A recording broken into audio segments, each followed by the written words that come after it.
Hello friends, कैसे हैं आप लोग। तो आज हम सुनेंगे 56 लाख दिलों पे राज करने वाली रक्षा की रसोई की कहानी, उन्हीं की जुबानी। बेटा 9 महीने में हुआ और ऑपरेशन से हुआ, लेकिन वो 8 ही दिन में खत्म हो गया। वो रहा ही नहीं। पंचायत ने डिसीजन लिया कि इनको अपने मायके भेजा जाए। क्यों? क्योंकि मेरे हस्बैंड उस समय मुझसे शायद तंग आ चुके थे। 11 बजे रात को मैं अपनी दोनों बेटियों को लेकर के और रात को मैं आ गई कि मैंने पॉइजन खा लिया। अरे इको तो तलाक होने, हाय राम, 2 बिटियां हैं, कैसे रहे। एक वीडियो टकराया, यूट्यूब से कमाई कैसे करें। उस वीडियो ने शायद मेरी लाइफ बदल दी। जीरो इन्वेस्टमेंट पे सिर्फ एक सस्ते से मोबाइल से भी आज मैं लाखों रुपए कमाती हूँ। और अगर आप यूट्यूब में आना चाहती हैं तब तो आपको बुंदेलखंड के एक छोटे से कस्बे राठ की 19 साल की आंगनबाड़ी सहायिका की बेटी, जिसे अपनी 2 नन्ही बेटियों के साथ अपने पति से 2 साल अलग रहना पड़ा, जिसकी वजह से उसे समाज के कई तरह के ताने, जैसे पति से अलग रहती है, क्या करेगी, 2 बच्चों को लिए है, कैसे संभालेगी, इसका क्या होगा, कई तरह के ताने सुनने पड़े। और साथ ही में उसे आर्थिक और मानसिक उलझनों का भी सामना करना पड़ा, जिससे वो पूरी तरह से टूट गई थी। लेकिन ये कहानी का अंत नहीं था, बल्कि शुरुआत थी। अब ये कहानी मुड़ती है रसोई की तरफ, जहां पर 2 बच्चों को संभालते हुए एक सस्ते से मोबाइल से जीरो इन्वेस्टमेंट के साथ शुरुआत की गई। ये कहानी है 56 लाख दिलों पर राज करने वाली रक्षा की रसोई की। तो एक ऐसी कहानी जिसे मुझे किसी को सुनाने में भी शर्म आती थी कि लोग हंसेंगे, आज मैं पूरी दुनिया को सुनाने जा रही हूँ। नमस्कार, मैं हूँ रक्षा गुप्ता। आज मैं रक्षा की रसोई नाम से एक यूट्यूब चैनल चला रही हूँ। तो ये कहानी शुरू होती है एक छोटे से गांव से, जहाँ पर मेरे मम्मी पापा रहा करते थे और मैं अकेली बेटी थी। बहुत अच्छी मुझे परवरिश मिली, अच्छे स्कूल में पढ़ाया गया। 9th क्लास में आई तब जिंदगी ने एक ऐसा मोड़ लिया जिसने पूरी तरह से हम लोगों को तोड़ दिया था। मेरी सगी बुआ ने पापा के साथ बोला कि मेरे बेटे को काम करवा दीजिए। तो पापा ने उनके साथ व्यापार शुरू किया। 2-3 साल व्यापार चला, बहुत अच्छा चला। लेकिन कहते हैं ना कि पैसों के सामने रिश्ते भी झुक जाते हैं, बस वही कुछ हुआ हम लोगों के साथ भी। सगी बुआ ने ही पापा के साथ पूरी तरह से बेईमानी की, पूरी तरह से उनका व्यापार बर्बाद कर दिया। तब जाके पापा को उरई को छोड़ करके दूसरे कस्बे यानी कि राठ, जहाँ से मैं आई हूँ, वहाँ शिफ्ट होना पड़ा।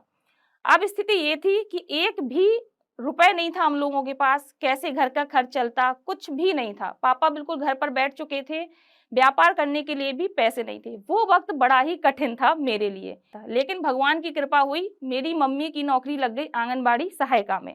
सुनने को बहुत ही छोटी सी नौकरी है, आंगनबाड़ी भी नहीं, सहायिका, सिर्फ 600 रुपए मिलते थे।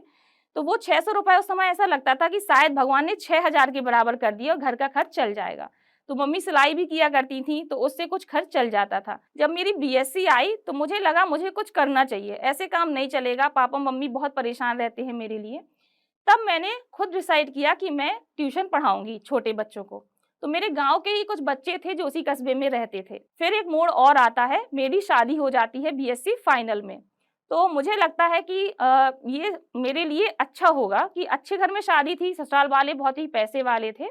तो थोड़ी सी शादी में अड़चनें आई, पापा बोले वो बहुत पैसे वाले हैं, हम लोग गरीब हैं, उनके हिसाब के नहीं है। बट नहीं, मैंने कहा वही करना है, तो वो जैसे तैसे शादी हुई। लेकिन मुझे लगा कि बहुत अच्छा होगा, लेकिन वो अच्छा नहीं था मेरे लिए।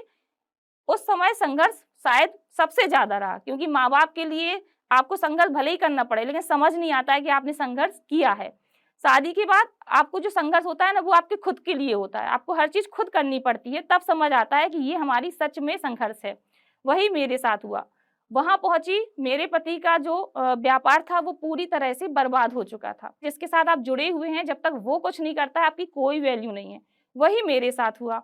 वो कुछ नहीं करते थे, घर पे बैठे रहते थे, तो मेरे सास ससुर ताना देने लगे। तो इस दौरान मेरी बेटी हुई तब और टेंशन हो गई कि अब कैसे होगा, घर का ही खर्च तो चलना मुश्किल है। हालांकि जितनी कोशिश हुई मैंने सहन किया। मैं साल भर अपने मायके नहीं गई। मम्मी पापा आते थे, बाहर के बाहर चले जाते थे। मेरी बेटी को लेने आते थे तो मैं समझ लो देहरी नहीं चढ़ पाती थी, वो अंदर की मना किया हुआ था उन्होंने, तो मैं बेटी को ऐसे दे देती थी, वो अंदर नहीं आ पाते थे। तो मुझे आंसू आ जाते थे, इतना रोना आता था कि जिसकी एक बेटी वो अंदर भी नहीं आ पा रही है। हम दोनों का झगड़ा हुआ।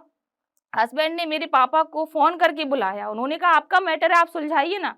तो वो उन्होंने गाली गलौज कर दी पापा के साथ। मुझे इतना बुरा लगा कि मैंने पॉइज़न खा लिया, बट मैं बच गई। मुझे ये नहीं करना चाहिए था, फिर भी मेरी ये गलती थी, मैंने किया, क्योंकि उस समय मुझे कोई रास्ता ही समझ में नहीं आता था। उस दौरान मुझे एक बेटा हुआ।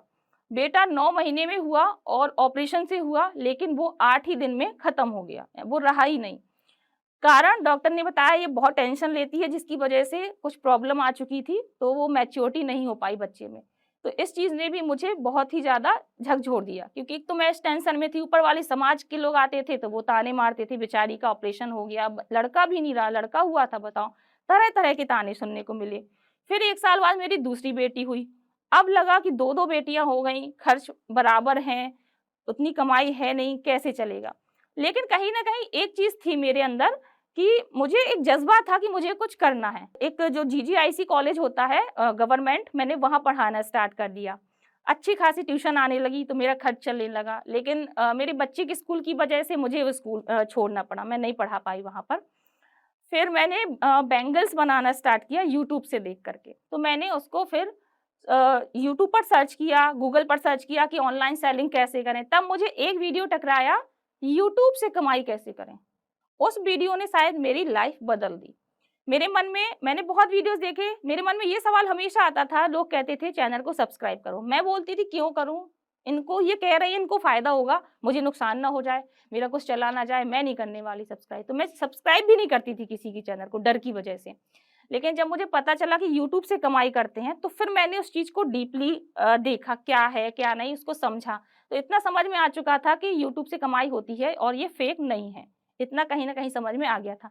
लेकिन अब इतने छोटे से शहर से थी, पढ़ी-लिखी तो थी, लेकिन कोई इंग्लिश वगैरह इतनी नहीं आती है कि आपके साथ बाई फेस बात कर सकूँ या किसी से बात कर सकूँ, और कोई भी सुविधाएँ नहीं है हमारे शहर में। और मैं एबीसीडी भी नहीं जानती थी यूट्यूब का, कि कैसे क्या होना है। तो फिर मैं मोबाइल से ही सीखती रहती थी दिन भर। तो मेरे हस्बैंड कहते थे, हम लोग बुंदेलखंड से हैं, तो बुंदेलखंडी भाषा में बोलते थे, "जो का करती रहती दिन भर मोबाइल से? बच्चा सँभालो, जे सब का होत इनसे कछु नहीं होना, ऐसे होए तो बाहर काहे को डले सब लोग।"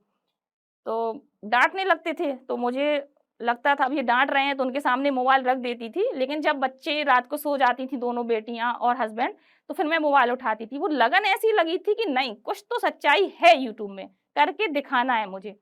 तो बस उसी से मैंने धीरे-धीरे सीखा, दिन-रात सीखा, कुछ भी समझ में नहीं आता था कि ये ट्राइपॉड क्या है, थंबनेल क्या है, कुछ भी नहीं आता था। और मेरे पास कोई फैसिलिटीज़ भी नहीं थी। कुकिंग वीडियो तो मैं सोच ही नहीं सकती थी। तो उस टाइम मुझे प्रेगनेंसी का ही अनुभव था, तो मैंने प्रेगनेंसी के वीडियोज़ डालना स्टार्ट किए। एक चैनल थी मेरी हेल्पिंग आईटीवी, उसमें मैंने स्टार्ट किए। लोगों ने बहुत पसंद किया उसको, क्योंकि मैंने ऐसी-ऐसी बातें बताई जो सच में मेरे साथ हुई थी और लोगों को फेस करनी पड़ती हैं, डॉक्टर भी नहीं बताते इतना डीपली। तो मैंने वो बताया तो लोगों ने बहुत पसंद किया, तो वो चैनल ग्रो कर गई। 1 ही महीना हुआ, उसमें वीडियो वायरल हो गए। बड़ी खुशी थी, माहौल था कि चलो मोनेटाइज़ेशन हो जाएगा। हस्बैंड को बताया तो उन्हें, एक तो डाँटते थे, लेकिन मन में कहीं न कहीं विश्वास तो रहता ही है कि जब वो इतनी कॉन्फिडेंस से कह रही तो हो सकता सही हो। लेकिन खुशी कब गम में बदल गई पता नहीं चला। क्या हुआ, हम लोगों का ऐसा झगड़ा हुआ कि वो झगड़ा पहुँचा सीधे समाज में। समाज के लोगों को बुलाना पड़ा, बहुत ज़्यादा बढ़ गया, दोनों फैमिली में वो झगड़ा बढ़ गया और एक पंचायत बुलाई गई हमारे समाज की। उस पंचायत ने डिसीज़न लिया कि इनको अपने मायके भेजा जाए। क्यों? क्योंकि मेरे हस्बैंड उस समय मुझसे शायद तंग आ चुके थे। हम दोनों के झगड़े से, कहते हैं ना, जब स्थितियाँ खराब होती हैं तो एक दूसरे का चेहरा भी बुरा लगता है। उस समय ये स्थिति थी कि वो मेरा चेहरा नहीं देखना चाहते थे। उन्होंने साफ कह दिया था कि इसको ले जाओ इसी वक़्त, वरना मैं आत्महत्या कर लूँगा। तो 11 बजे रात को मैं अपनी दोनों बेटियों को लेकर के, जो भी हाथ में कपड़े-वपड़े थोड़ी बहुत बच्चों के बचे, वही व लिया और मैंने अपनी डिग्रियाँ उठाई सिर्फ़। मैंने और कुछ नहीं लिया, सिर्फ़ डिग्रियाँ उठाई और बच्चों के कपड़े उठाए और रात को मैं आ गई। लोकल में ही मेरा मायका था, थोड़ी ही दूरी पर। ठीक है, अब यहाँ आ गए। उसके बाद मैं 2 साल अलग रही अपने हस्बैंड से।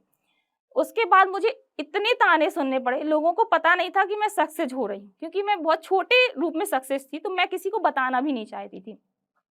लोगों ने इतनी बातें शुरू की, 6 महीने बाद ही मुझे एहसास होने लगा कि मुझे अपने हस्बैंड के पास जाना चाहिए, मेरे 2-2 बच्चे हैं। तो मैंने बहुत कोशिश की एक होने की, पापा ने भी बहुत कोशिश की, समाज के ज़रिए करवाई, लेकिन वहाँ से जब खुद कहते हैं ना कि हम कोशिश कर रहे हैं, तो अगले इंसान के भाव बढ़ जाते हैं, ऐसा कुछ होता है। थोड़ी बहुत निपटाने की कोशिश की, तो उन लोगों ने थोड़ा बहुत कह दिया होगा कि हमें नहीं रखना बहू को या हमें तलाक चाहिए, फैमिली वालों ने बोल दिया, हस्बैंड ने नहीं बोला। तो अब समाज के लोग और भी उल्टा-सीधा बोलने लगे, "अरे! इको तो तलाक होने, हाय राम 2-2 बिटियाँ हैं, कैसे रहे? बेचारी को आदमी रखत नहीं है अपने पास।" तरह-तरह की उल्टी-सीधी बातें करने लगे। मैंने सबको फेस किया। कभी-कभी लगता था कि बिल्कुल सुसाइड कर लूँ, इतनी बुरी लगती थी ये बातें कि अब घर वाले रख नहीं रहे मुझे, क्या होगा मेरी बेटियों का, कैसे जीऊँगी? सच में लगने लगता था कि मैं कुछ नहीं हूँ, क्योंकि उस टाइम में इतनी ज़्यादा भी सक्सेस नहीं थी। थी लेकिन इतनी ज़्यादा नहीं थी। लेकिन फिर हिम्मत पापा बँधा देते थे कि सब सही होगा, तुम सब्र तो करो। पापा ने बहुत सहयोग किया मेरा, तुम सब्र तो करो, बस तुम काम पे फ़ोकस करो। मैंने जब शुरुआत की थी वीडियो बनाने की, तो मेरे पास बहुत ही सस्ता-सा मोबाइल था, सिर्फ़ 8,000 रुपए का। वो मुझे कैसे मिला, जब मेरी दूसरी बेटी हुई, तो उस टाइम टेंशन तो बहुत ज़्यादा थी, तो मेरी सासू माँ ने कहा इसका कुआँ पूजन करना है, तो मैंने मना कर दिया। मैंने कहा मम्मी नहीं करना, मेरी इच्छा नहीं है, क्योंकि तनाव बहुत ज़्यादा था, किसी और वजह से भी था, तो मना कर दिया। तो हमारे यहाँ पथ आता है मायके से, तो मैंने मम्मी से बोला कि कुआँ पूजन नहीं होना है, ना ही आप मुझे पथ दीजिए, मुझे सिर्फ़ एक सोने की चैन बनवा दीजिए और एक मोबाइल दे दीजिए। तो मम्मी ने 8,000 का मोबाइल दे दिया। बस मोबाइल मिल गया हाथों में, जियो आया हुआ था, तो नेट भी मिल गया। फिर क्या, रक्षा दौड़ पड़ी रक्षा की रसोई की तरफ। जब मैं कुकिंग के वीडियोज़ बनाती थी, तो उसमें मुझे बहुत परेशानियाँ आती थी। सबसे पहली परेशानी, मेरे पास बहुत अच्छे बर्तन नहीं थे, क्योंकि हमारा ग्रामीण क्षेत्र है, हम लोग बहुत हाई-फाई नहीं है। हम क्या, वहाँ आस-पास सभी लोग ऐसे ही हैं।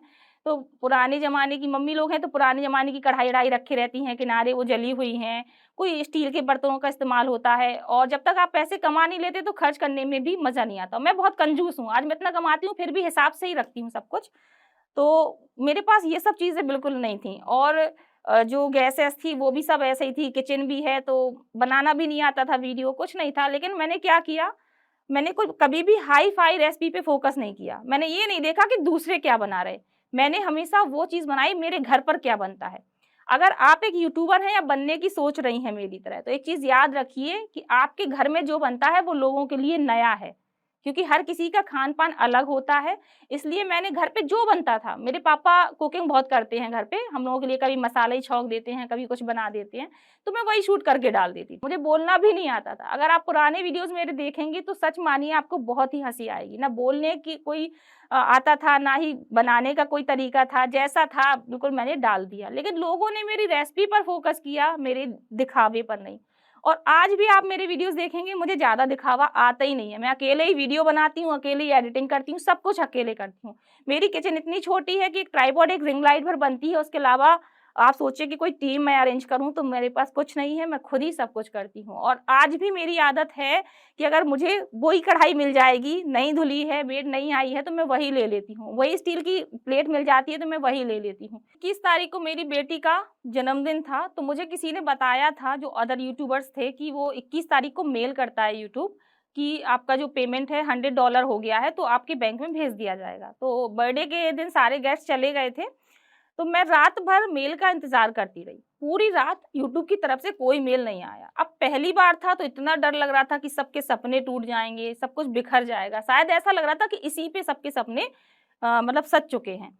तो पूरी रात मेल नहीं आई, और पूरी रात मैंने जागा और भगवान का नाम लिया। मैं भोले बाबा की भक्त हूँ, तो बस उन्हीं का नाम लेती रही। सुबह 7 बजे यूट्यूब का मेल आ जाता है।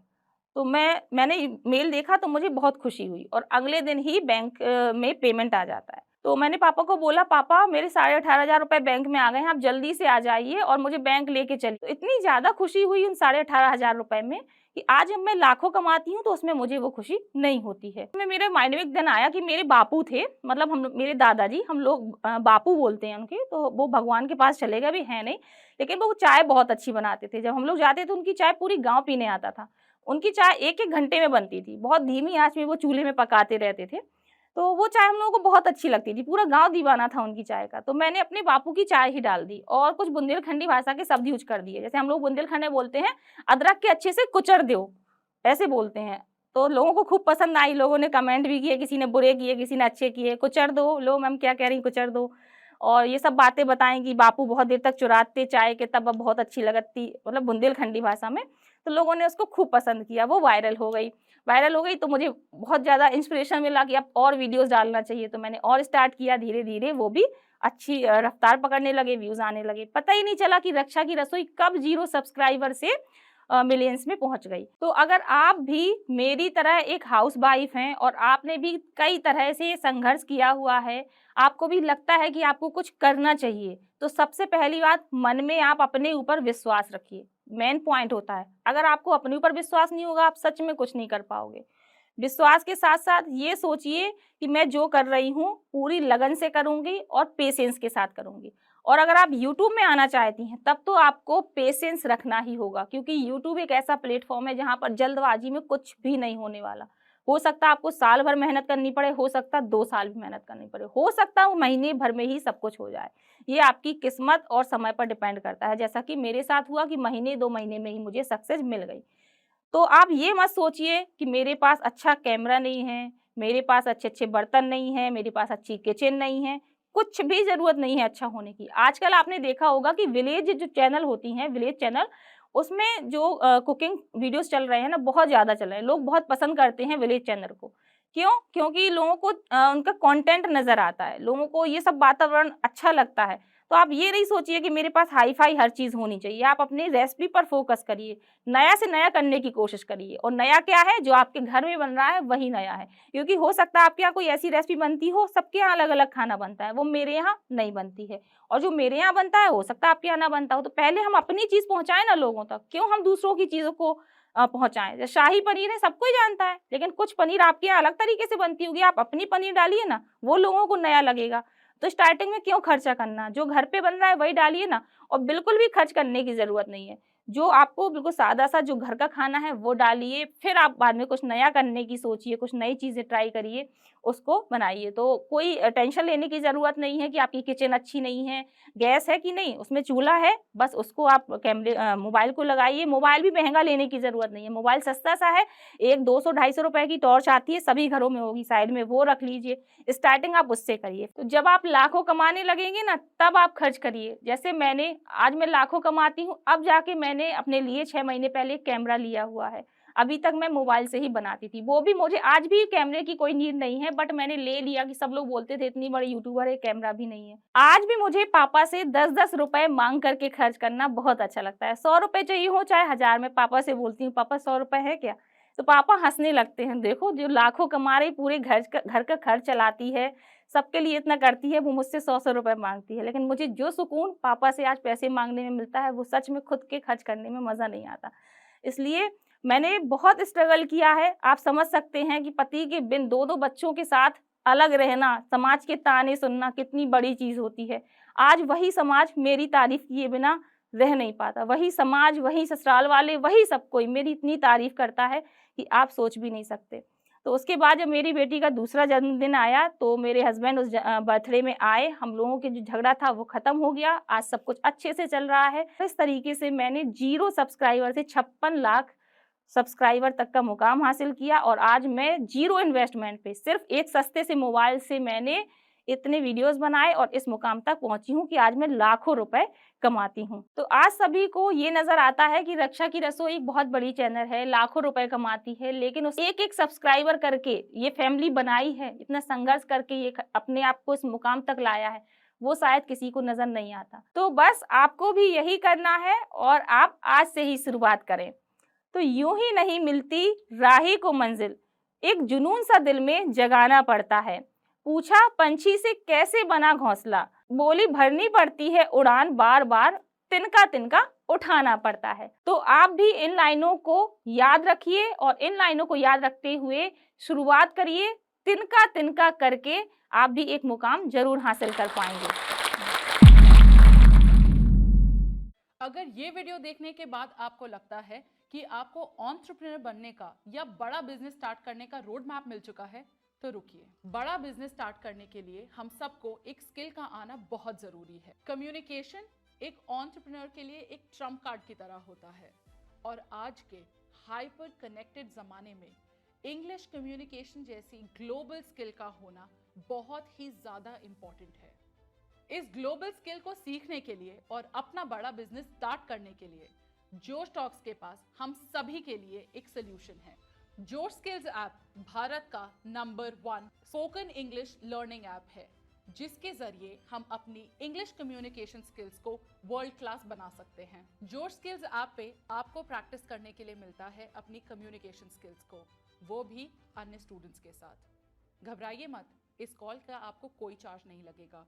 ये आपके स्टडी मटेरियल के साथ ही इंक्लूडेड होगी। कोई भी बड़ा बिजनेस शुरू करने से पहले उसमें बहुत ज्यादा जरूरी होता है इनिशियल इन्वेस्टमेंट का होना, और खुद पे की गई हुई इन्वेस्टमेंट कभी बेकार नहीं जाती और ना ही कोई हमसे उसे छीन सकता है। तो चलिए दोस्तों, हम सभी अपनी जिंदगी की सबसे बड़ी इन्वेस्टमेंट की ओर एक कदम बढ़ाएं, अपनी इंग्लिश कम्युनिकेशन स्किल्स को वर्ल्ड क्लास बनाकर with your skills app. Pin comment में दिए हुए लिंक पे क्लिक करें और आज ही शुरू करें।